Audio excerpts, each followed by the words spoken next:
All right, hello everyone, and welcome to my channel. Thanks for tuning in.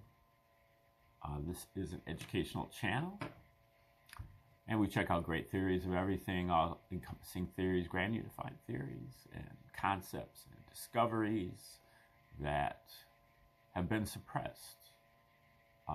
And so you probably don't know about them. But if you did, they would make a big impact in your life in terms of your mental, spiritual, and physical health. This is another Bible Decode number 320, and we've been looking at some of the work of Roman Piso. I'm lukewarm on Roman Piso, but he does have a lot of articles out there, and some of them are certainly thought-provoking, if nothing else.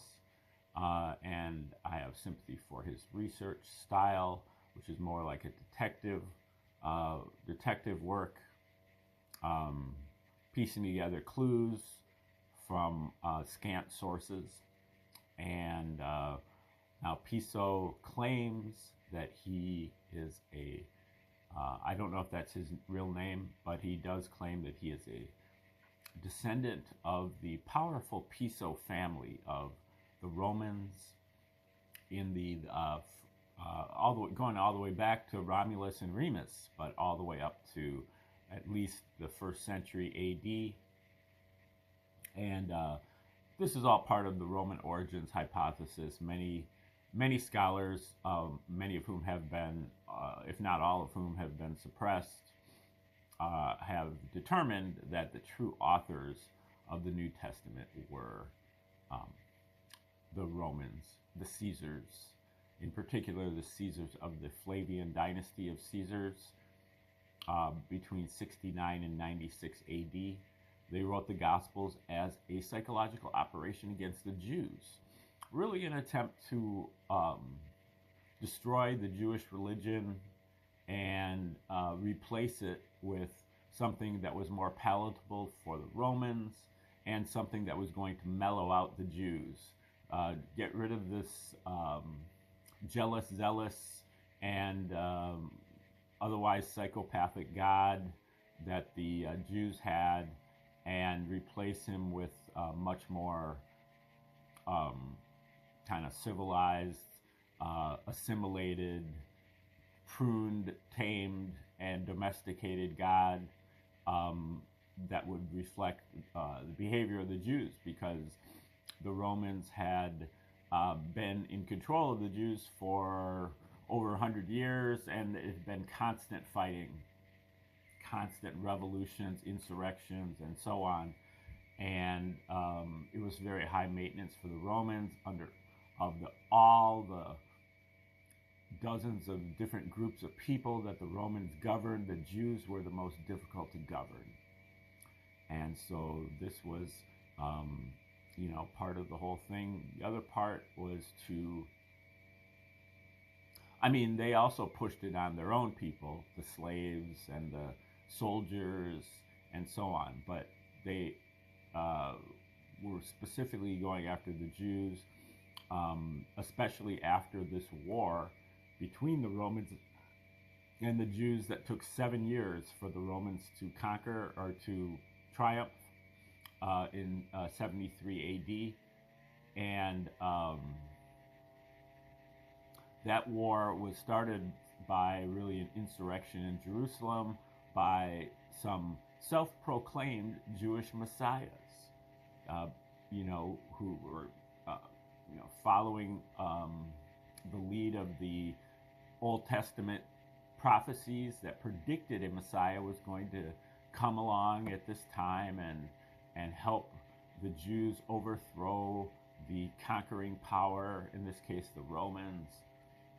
And that actually happened. And they drove out the puppet kings of Jerusalem, the puppets of Rome, sent them back to Rome, and briefly won. Briefly, were successful until Emperor Nero sent in General Vespasian and his son General Titus to put down the revolt. But like I said, it took about 7 years. Both Titus and Vespasian were injured in the battles, and eventually Vespasian becomes the new emperor. He is the first Flavian emperor of the new dynasty from 69 until 79 AD. And then his oldest son Titus takes over after Vespasian dies for 2+ years, and then Titus's younger brother Domitian rules for 15 years. So that's the Flavian dynasty. And what they wanted to do was they wanted to propose a Jewish Messiah who, instead of being a military commander, was a prince of peace, and believed in rendering unto Caesar what is Caesar's, walking the extra mile with the Roman soldier's pack and turning the other cheek to oppression, at the same time as going directly after the heart and soul of the Jewish rituals and traditions by overturning the tables of the money changers at the temple and castigating the Jewish merchants selling small animals at the temple for the sacrifice, and instructing his disciples to abandon their families. These are things that strike at the heart of the Jewish traditions and rituals. And then as we move through the Gospels to the Pauline material, stuff written by Paul, so-called, Paul is even more pro-Roman and even more anti-Jew than Jesus was. And so this shows the fingerprints of the Romans on the New Testament, but there is plenty of more direct evidence when you actually get into the text, especially when you look at the text in the light of Josephus's work, 7-volume work called War of the Jews. And that is a history about this war, and it shows how the author Josephus, who was admittedly a member of the Roman royal family, was also the author of the Gospels. The two works are intended to be read together. They are, meaning the New Testament and Josephus's War of the Jews, are intended to be read together. They are constantly playing off each other, parodies, parables, parallels, and a lot of mean-spirited mockery of Jews, ridiculing, demeaning, degrading the Jews, and also showing that they were written at the same time for the same reason by the same people, whether you believe that it was really Josephus or whether Josephus was a pen name. Now, Roman Piso is one of the many scholars that has pinned down Josephus as the true author of the Gospels, but that is much bigger than that. Josephus was actually one of his relatives named Arius Calpurnius Piso, and that he took on the family business really started by his father Gaius, who was executed by Nero in 65 AD, and that was part of the whole project to create a new universal religion. And so his children were in on it, his grandchildren were in on it for the most part, and some of his younger siblings, such as Pliny the Younger, was in on it, and actually family members all the way down, even to the present day, are in on it. So Piso kind of turns this somewhat specific and confined conspiracy into this huge 2,000-year-long conspiracy. and he does so by using primarily sources that other people don't use, letters written between Pliny the Younger and letters written by Tacitus, who was also in on it, Trajan, Emperor Trajan, who was in on it, Suetonius, and whatever he can find from the Piso family in general. And he kind of plays the shell game with names. His basic idea is that all of the ancient texts, whether they are religious, philosophical, historical, scientific, or mathematic, they are all written by the royal families under a dizzying array of alias names to make it look like there are a lot of different authors out there when there are only actually a small number of authors out there. And that this was a situation that remained in effect all the way up until the printing press, and that you can decipher the different names if you can kind of figure out the code. He calls it the royal language, that they wrote for other royals, but they also wrote to divert and deceive the masses. So they had to put their main stuff in code so that their own people could understand what they were talking about, but the masses would continue to be duped. And that is also seems to be a situation that still pertains. So now he's written a number of dozens, really over 100, almost 200 articles on ResearchGate that I'm just kind of going over some of my notes from. I haven't read all of those articles, but I've read most of them. And this one was called How the Piso Family Performed Miracles. And he says, Peter works miracles. This can be seen in all over Luke, in Luke 5, 18 through 26, Luke 8, 41, Luke 8, 49. And Peter, now when the Gospels were written, they were written basically as plays to be performed in front of the illiterate masses, the Jews and the soldiers and the slaves, so that they could understand what was going on. And Piso wrote himself into the script as Jesus, and he wrote himself in as God and Satan all at the same time. But he wrote some of his children in as disciples, and also other various characters. Paul was written into the script as Pliny the Younger, but he wrote himself in also as the later Peter. After Jesus is crucified, he needs to have a role, and so he writes himself in as Peter as well. And then Peter becomes the first bishop of Rome, or pope, and so this is consistent with kind of the way that Piso deals. So Peter was also being played by the same person who was playing Jesus in the New Testament. So the character Peter was created to allow the main author, Arius Calpurnius Piso, to continue playing his part in the Gospels after having killed off the main character.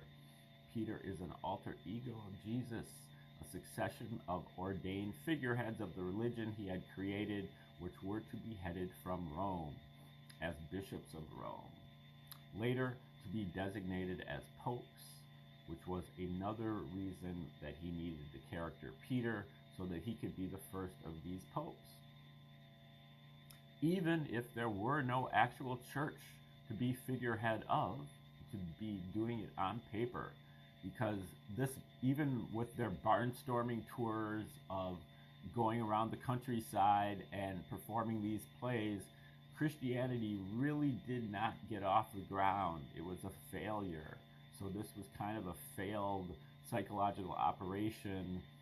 But the Romans played the long game. The Piso family played the long game, and they created a long series of bishops of Rome or popes, and they created all the church fathers who would write in the 2nd and 3rd century, who would write polemics against each other and have disputes and talk about things as if there was a burgeoning church that was very popular and that created a lot of passion amongst the people, when none of the kind was actually going on, and that Christianity really didn't get off the ground until the early 4th century, when Constantine makes it more acceptable, and eventually, I believe, later on in the 4th century, it was made the official state religion. So he says also Paul is given the ability to work miracles in the New Testament as well. He is made into another Jesus, and he performs a miracle or two, and is also acknowledged as a God in Acts 28:3. Mainly played by Pliny the Younger, he was assisted at times by Arius's son Justus Piso, and the travels of Paul were in fact an attempt by the authors to advertise or promote some of the most famous brothels of the time. And he gets this reference from the Encyclopedia Biblica, which was a encyclopedia put out at Oxford in the early 20th century, around about 1915 or so. And they do reference a lot of the body language that is in the New Testament, a lot of the sexual, overt and covert sexualized language that the Bible uses, especially the New Testament. There's a ton of it in the Old Testament as well. But anyway, the authors of the Encyclopedia Biblica talk about how the best brothels also match up with the places that Paul goes, such as Rome and Corinth and Galatia and Ephesus and Philippi, Colossus, and Thessalonica. These are apparently where some of the best brothels are. Now, Vespasian, the first Flavian emperor, and really one of the hatchers of this psychological operation against the Jews, the emperor in charge of the destruction of the temple, well, it was really more his son Titus, but was made an honorary Jesus. I see, because in Josephus, Vespasian has an episode that is very much of a parallel of Jesus's failed healing, where Vespasian uses the exact same technique that Jesus uses to heal a blind person, where he spits in the dirt and then rubs the dirt on the eyes of the person, something to that effect. And when Jesus does it, it doesn't work. And the person says, I see trees walking, or something to that effect. And he has to do it again to get a proper healing done.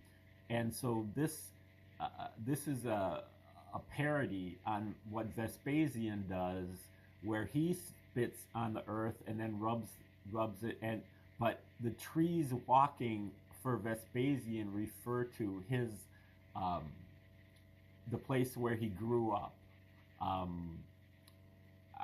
can't quite remember the exact wording, but the place that Vespasian grew up has these same type of trees, or something that's something that matches up as a parallel with what happens to Jesus in his failed healing.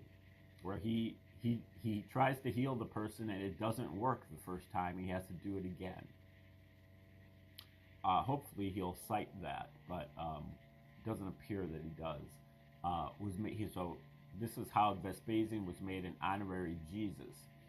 He did this by the advice of the god Serapis, who was kind of like a hybrid god or a syncretic god of some of the Greek and Egyptian gods, whom this nation, devoted as it is to many superstitions, worships more than any other divinity.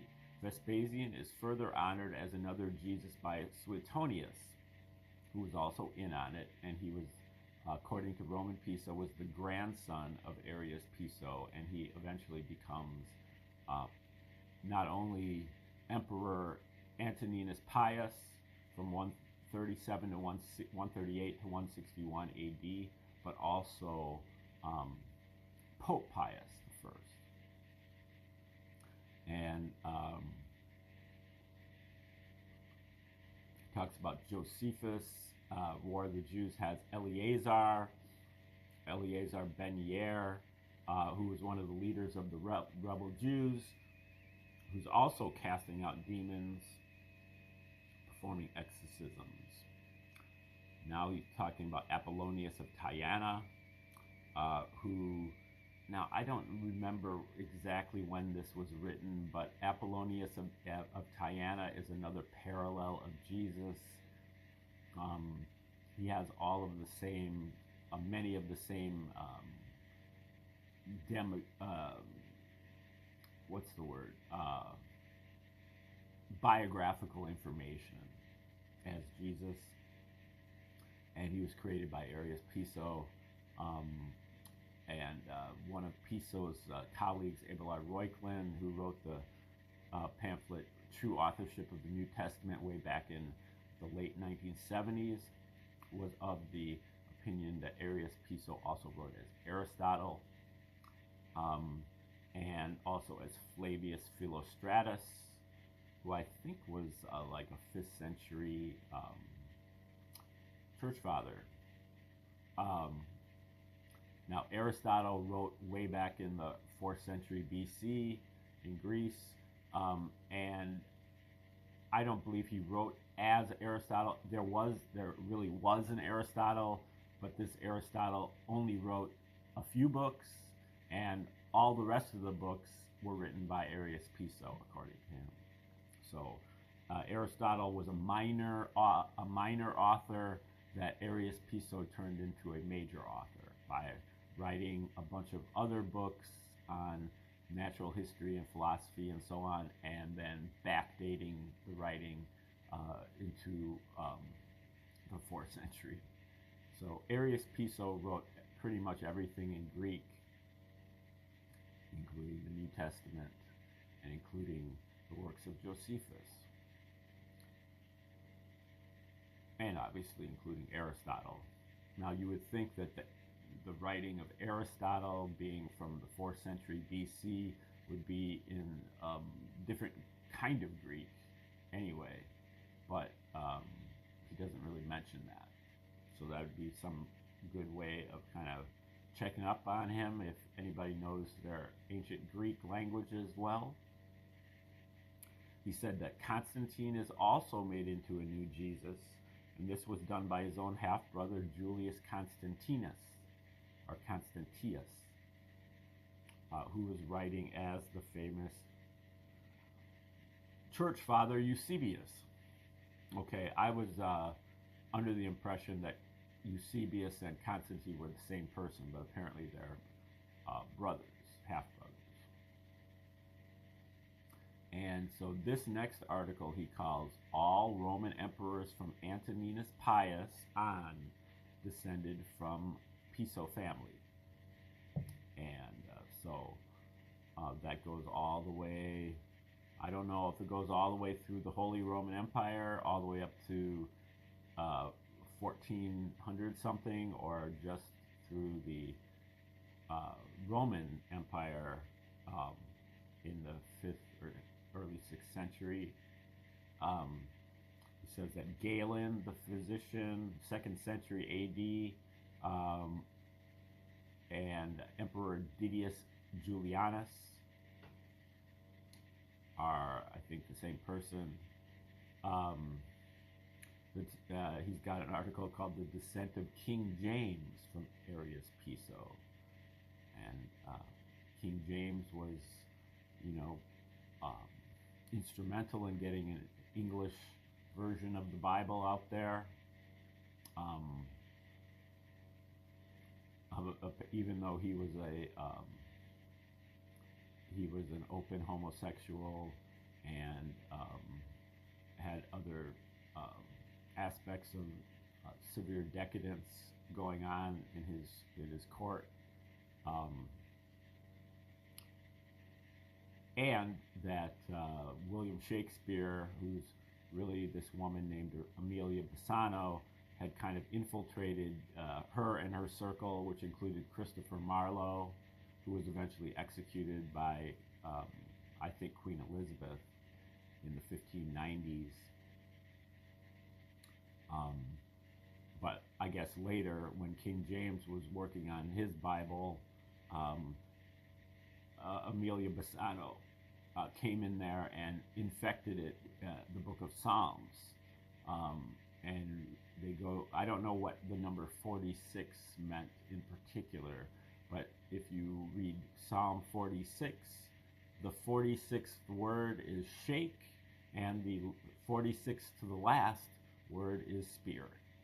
So they inserted Shakespeare into the Old Testament there, in the King James Version. Now, once Domitian became emperor, he banished the Piso family from Rome. So Arius Piso was kicked out because Domitian couldn't stand him, and because Arius Piso was kind of like this shadow ruler. He kind of co-ruled the Roman Empire along with Vespasian and Titus. And then once Domitian is assassinated by Arius Piso in 95 AD, or by a conspiracy started by Arius Piso, then he was back in control over Nerva and Trajan and Hadrian. He was family members of all those people, and then Antoninus Pius. But by that time, Piso was dead. He died in about 119 AD. So when Domitian becomes emperor, he banished the Piso family from Rome. Suetonius, or Antoninus Pius, says that Domitian, this is in Suetonius' book, 12 Emperors, says that Domitian is said to have poisoned his brother Titus in order to take control of the Roman Empire and take Arius Piso's secret rule away from him. Arius Piso's true names were given by both Julius Piso in the book of Revelation, and now Julius Piso was Arius' son who wasn't down for the game, and so he tried to reveal the true authorship in the book of Revelation. And he was eventually executed by Hadrian. By the Jews in the Talmud also. And now the Talmud is an interesting sidebar to this, because it shows the Romans' MO. Because the Romans, in the case of the Talmud, in the case of rabbinical Judaism, they literally created a religion for psychological purposes against the Jews. But the Talmud was targeted at the Pharisees, while the New Testament was targeted at the Jewish zealots. But it's the same story with both Josephus and with Yohanan ben Zakkai, who was the leader of the Pharisees and who was given a land grant by Vespasian or Titus in order to start a campus or a kind of a university to study the Jewish Old Testament scriptures and to make commentaries on them, and that becomes the Jerusalem Talmud. And the thing is that, it was an attempt to, to kind of divert or sidetrack the Pharisees away from political matters and toward philosophical exegesis of the scriptures, but the Talmud has a lot of coded language that reveals the true nature of the New Testament, because the people that wrote the Talmud were literally eyewitnesses to it, at least in the early days. And so if you can decode the Talmud, this information is in it, just like the book of Revelation. Now, Justus Piso, another one of his sons, who also wrote as Paul, or co-wrote the Pauline epistles along with Pliny the Younger.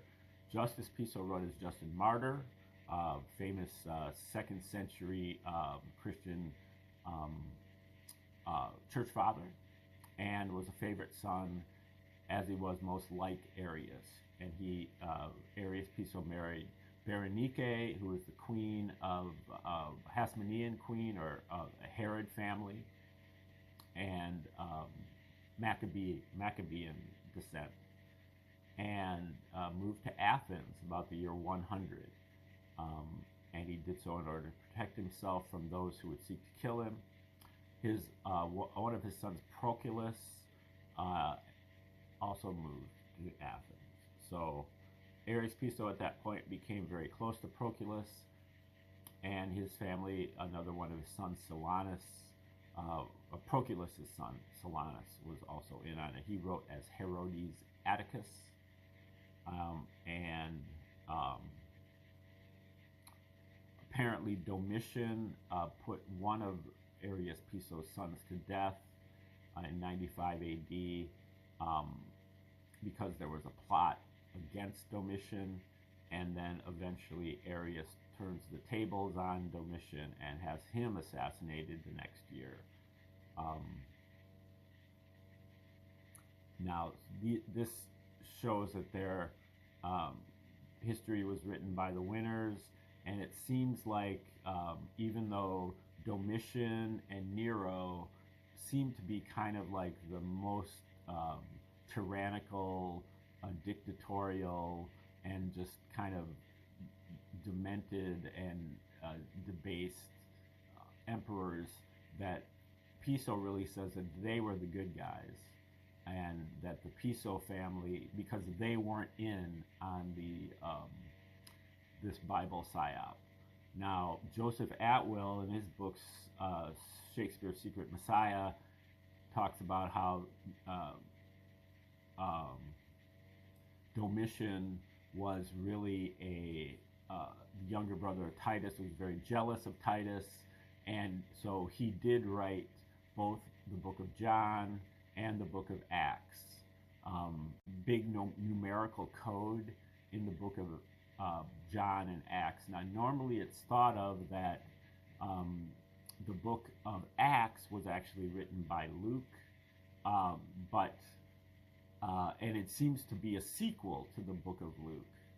But if you look at it numerologically, it seems clear that the book of Acts was actually written in tandem with the book of John, the Gospel of John. And they refer over and over again to triangular numbers. And this is where Domitian is trying to introduce the idea of the Trinity. So Vespasian as the Father, Titus as the Son, and Domitian as the Holy Spirit. So he refers to himself as the Holy Spirit. He insisted upon being referred to as the Lord God. And, so he's introducing these ideas about the Trinity. And that's why all the numbers that are used in John and in the book of Acts are triangular numbers. Now, a triangular number is a number like so. 15 is a triangular number because it is 1 plus 2 plus 3 plus 4 plus 5. So the next one is 21. 1 plus 2 plus 3 plus 4 plus 5 plus 6. And then you end up getting into the higher numbers, and the triangular numbers become much more rare. And so there are several 3-digit triangular numbers that are used in both book of Acts and or the book of John. I believe one of them is 276. One of them, maybe not used until Revelation, is 666. Also, 153 is used for the amount of fish that Jesus, or that the disciples catch once they follow Jesus' advice to go on the right side instead of the left side or whatever. And these are all triangular numbers, and it's more than a coincidence that these are the ones that are being used there, because Domitian is trying to create this idea of the Trinity. So that contradicts Roman Piso quite a bit, because he kind of says that Domitian was not really involved, and that they put different characters onto who wrote the book of Acts. I believe that Roman Piso believes that Arius Piso was the author of the book of Acts. And it also contradicts the scholars who believe that the book of Acts was written by the author of the book of Luke. Now, the book of Luke is where most of the decoding can most easily be done. If you look at the book of Luke, as Michael Menescotts did in his book, Christianity's Origin as a Flavian Secrecy Cult, that just came out last year, he looks for parallels between War of the Jews by Josephus and the book of Luke, and he finds over 250 of them just in the book of Luke. That's over 10 per chapter, meaning that the parallels are literally saturating the book of Luke, and that if you graph all of the parallels out on a chart with the book of Luke on the vertical axis and War of the Jews on the horizontal axis, it forms a dot pattern that creates 5 almost perfect letters in Latin, APTVS, which may stand for Arius Piso Titus Vespasianus, or it may stand for something similar to that. But the main point is that not only did the Romans write the New Testament and write the book of Luke, but they literally signed their names to it, because they wanted to be discovered. They wanted this to be discovered at a certain point, not during their lifetimes, but eventually to be discovered. And now their descendants probably did not want it to be discovered, and so that is maybe one of the reasons why it never has been discovered. Many authors, literary authors, as well as statesmen, have known about this, going all the way back to Shakespeare, and probably before Shakespeare. Especially Jews, especially rabbinical Jews. But they've written about it, but it's in coded language, like Shakespeare. All of Shakespeare's plays are about this very subject, that the Romans wrote the New Testament, and it is a counterattack against the Gentiles from the Jews. Shakespeare, which is actually a Jewish woman, Amelia Bassano, according to Joseph Atwill and John Hudson in their writing, she turns the tables on the Romans, or attempts to.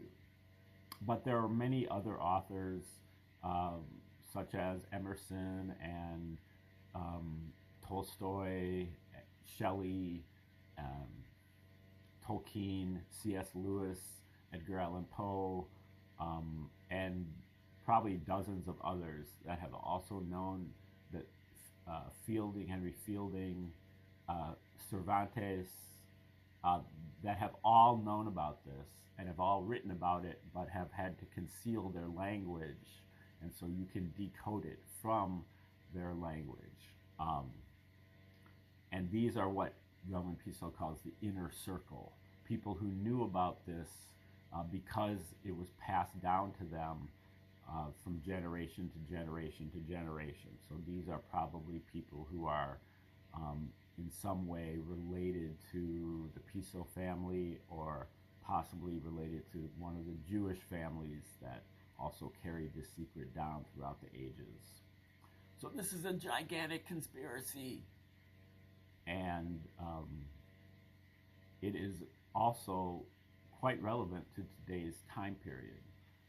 Roman Piso has one article that is Hillary Clinton as a member of this, George Washington as a member of this, Franklin Roosevelt as a member of this, Barack Obama is a member of this, Donald Trump is a member of this, and these articles are all genealogical. He just shows the generations, you know, in the case of the 21st century people, I mean, it's like 50 generations or about 100 generations that he tracks down. So, you know, you have to take all of it with a grain of salt, but you probably should take it, you know, take it and marinate with it in your own mind and see if things match up. Now, especially in the case of Trump, he's always talking about golden. He's always talking about, you know, this is the golden age, and, you know, now he's wanting to build this ark, the Arc de Triomphe. Well, the Flavian emperors, Flavian means golden, and that was one of the things that the Flavians built. Not only the Roman Colosseum, but also the Ark there at Rome. So, you know, that doesn't mean necessarily that Trump knows about this or that he's trying to, you know, but it means that he should be confronted with it at the very least and see what he has to say about it, because, you know, some of the things that he does are very reminiscent of what the Flavians were doing at Rome. And now I also have to say that I think Arius Piso and Pliny the Younger and all of these people, they thought they were doing the world a service by creating Christianity in order to, you know, eradicate the Jewish religion. You know, so it's not like they thought that they were pure evil. They wanted to maintain the status quo, but they thought that in the long run, what they were going to be doing was going to be good for humanity in general, but particularly for the royals, you know. So they didn't see themselves as evil, is what I would say, even though, you know, they had this kind of caste system where they saw the slaves and the soldiers as being, you know, inferior to them, and maybe even like a separate species that is basically for their own personal use. But they didn't see themselves as being specifically evil. They just saw themselves as being better than those other people, and that they were dedicated to maintaining the status quo, the system of slavery, and the system of oligarchy that they already had going, because they felt like this was the best way to forward life on Earth. And they may not have seen it as, they didn't see the regular humans as one of them, you know. And so it's kind of like we don't see cows as one of us, and so we don't have a problem, you know, sending them to slaughterhouses, fattening them up, sending them to slaughterhouses, and putting them in little plastic bags and putting them in the freezer and then barbecuing them on holidays. You know, that's the same way they see us, is that's what they do to us. But they don't see that as being evil. They just don't see us as being one of them. And so it's okay to do that kind of stuff, just like we see that as far as cows are concerned, or whatever animal. So anyway, getting long-winded, and we're going to stop here. Thanks for tuning in today, and come back tomorrow. We're going to learn more about the Piso family and the Piso conspiracy here. Have a great day.